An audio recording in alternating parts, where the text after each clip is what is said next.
Shalom warga kerajaan sorga, Kingdom Daily Devotion. Di hari yang indah ini kita akan meneruskan dari tiga seri yang kita akan bahas di 3 hari ini. Sekarang kita membahas roh kita. Kemarin 2 hari lalu tubuh, jiwa, dan kemudian hari ini roh kita. Amsal 20 ayat 27. Roh manusia adalah pelita Tuhan yang menyelidiki seluruh lubuk hatinya. Nah, Alkitab berbicara tentang manusia yang terdiri dari roh, jiwa, dan tubuh. Ya, itu ada di 1 Tesalonika 5 ayat 23. Sementara tubuh berinteraksi dengan dunia fisik dan jiwa melibatkan pikiran, emosi, dan keinginan kita, rohlah yang menghubungkan kita secara langsung dengan Tuhan.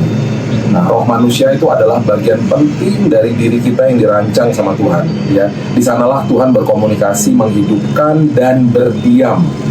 Ayub 32 ayat 8 mengatakan begini, tetapi roh yang di dalam manusia dan nafas yang maha kuasa, itulah yang memberi kepadanya pengertian. Tuhan berkomunikasi dengan ciptaannya. Roh manusialah yang menerima suara, nasihat, teguran, dan pimpinan Tuhan. Itu sebabnya ayat bacaan hari ini mengatakan bahwa roh manusia adalah pelita Tuhan.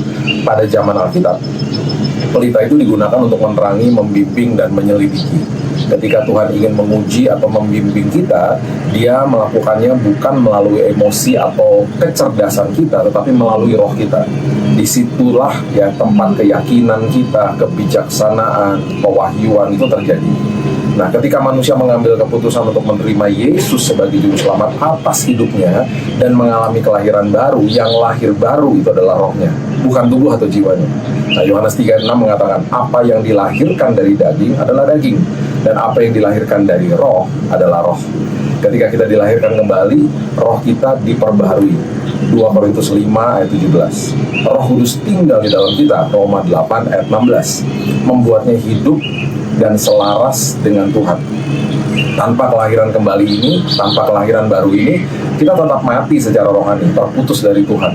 Nah, persekutuan dengan Tuhan terjadi di dalam roh manusia.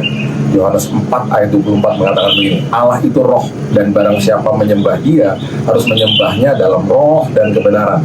Penyembahan sejati, persekutuan sejati, dan keintiman dengan Tuhan terjadi di dalam roh.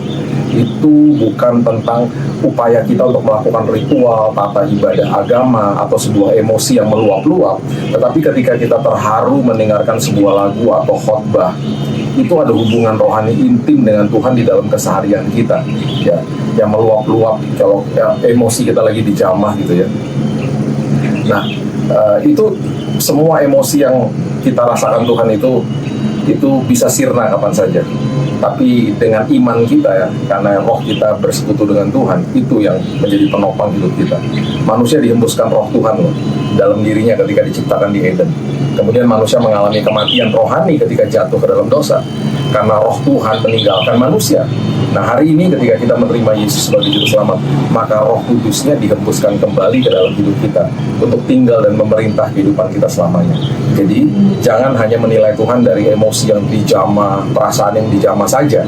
Ya, terkadang emosi kita biasa-biasa saja. Bukannya berarti Tuhan tidak ada. Tuhan selalu hadir. Rohnya yang kudus tinggal di dalam kita. Harus dinilai itu dengan iman kita, bukan semerta-merta hanya dengan perasaan saja. Karena roh Tuhan tidak pernah meninggalkan kita. Dia diam di dalam sini, dan itu sebabnya yuk kita berikan roh kita makanan yang sehat, yaitu firman Tuhan setiap harinya, supaya roh kita bertumbuh, menguasai kehidupan ini. Akhirnya kita bisa berjalan dipimpin oleh roh Tuhan, kebenaran firman Tuhan. Mari kita berdoa. Bapak yang baik, terima kasih, mengucap syukur buat hari yang indah ini. Dan hari ini kami memulai hari yang baru, mengerti bahwa roh kami sudah dilahirkan kembali. Kalau belum dilahirkan kembali, hari ini kami mengambil keputusan untuk menerima Yesus sebagai juru selamat, supaya roh kami dilahirkan kembali, mengalami kelahiran baru, supaya kehidupan kami diperbaharui, supaya kehidupan kami dimerdekakan dari perbudakan dosa, masuk ke dalam kerajaan sorga sebagai anak Tuhan, sebagai ahli waris, sebagai orang yang punya hak penuh atas semua janji Tuhan. Terima kasih Bapak yang baik. Kami mulai hari ini dengan pengharapan yang luar biasa, karena pengharapan kami berjangkar di dalam kebenaran firman-Mu, berjangkar di dalam juru selamat kami, yaitu Yesus Kristus Tuhan kami. Itu sebabnya hari ini kami percaya dengan iman kami Tuhan yang tidak pernah meninggalkan kami, menyertai kami, melindungi kami, bahkan menyembuhkan kami yang sedang sakit. Kami mulai hari yang baru dengan kemenangan yang luar biasa, dengan sukacita, damai sejahtera, hikmat pengharapan, hanya di dalam satu nama yang indah, nama atas segala nama, Yesus Kristus Tuhan dan Juru Selamat kami. Amin. Have a blessed day, dan Tuhan Yesus memberkati. Dan jangan lupa dapatkan buku Kingdom Daily Devotion. God bless you.